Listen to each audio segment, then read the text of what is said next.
আইন, বিচার ও নির্বাহী বিভাগের মধ্যে ক্ষমতার ভারসাম্য রাখতে চাই।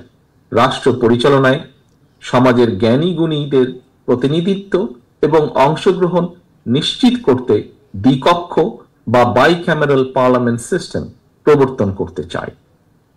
আমাদের লক্ষ্য তরুণ ও বেকারদের জন্য কর্মসংস্থান, আর কর্মসংস্থান না হওয়া পর্যন্ত যোগ্যতা অনুযায়ী বেকার ভাতা প্রবর্তন। আমরা নিশ্চিত করতে চাই সর্বস্তরে নারীর অংশগ্রহণ, তৃণমূলের ক্ষমতায়ন এবং আবারও ঐতিহাসিক খাল কাটা কর্মসূচির বাস্তবায়ন। Health care, education, agriculture, energy, climate and economy সব ক্ষেত্রে আমরা আনতে চাই যুগোপযোগী আমূল পরিবর্তন, যেন তৈরি হয় স্কিলড হিউম্যান রিসোর্স, বৃদ্ধি পায় export oriented industries and national remittance, স্থাপিত হয় মেধাভিত্তিক রাষ্ট্র ব্যবস্থা। Decentralisation of power, universal health coverage, fair prices for farmers and producers, need-based education and multilingual training, multi-model communication system, housing facilities and social benefits for all. এই পরিবর্তনগুলো ধর্ম, বর্ণ, গোত্র, গোষ্ঠী, সমতল পাহাড়ি নির্বিশেষে সুষম ও সম অধিকারে আধুনিক বাংলাদেশ নির্মাণে একটি ঐক্যমতের ভিশন বলে আমরা মনে করি।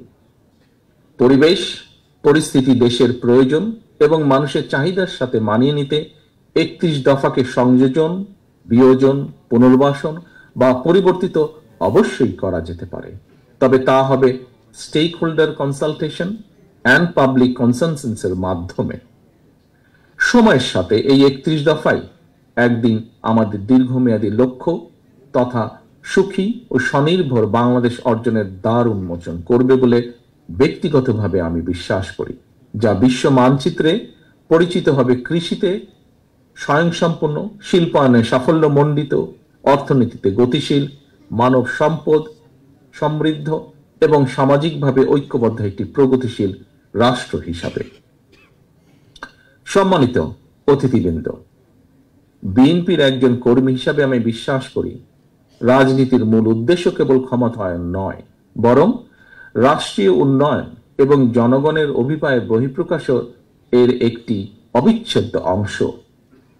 আজকে আমরা যারা এখানে সমবেত হয়েছি, দেশে বিদেশে আমরা যারা বাংলাদেশের উন্নয়ন নিয়ে সবসময় ভাবি, আমাদের গড়ে তুলতে হবে একটি inclusive, liberal and Democratic Bangladesh. আমাদের সবাইকে এক হয়ে এগিয়ে যেতে হবে বহু দূরে।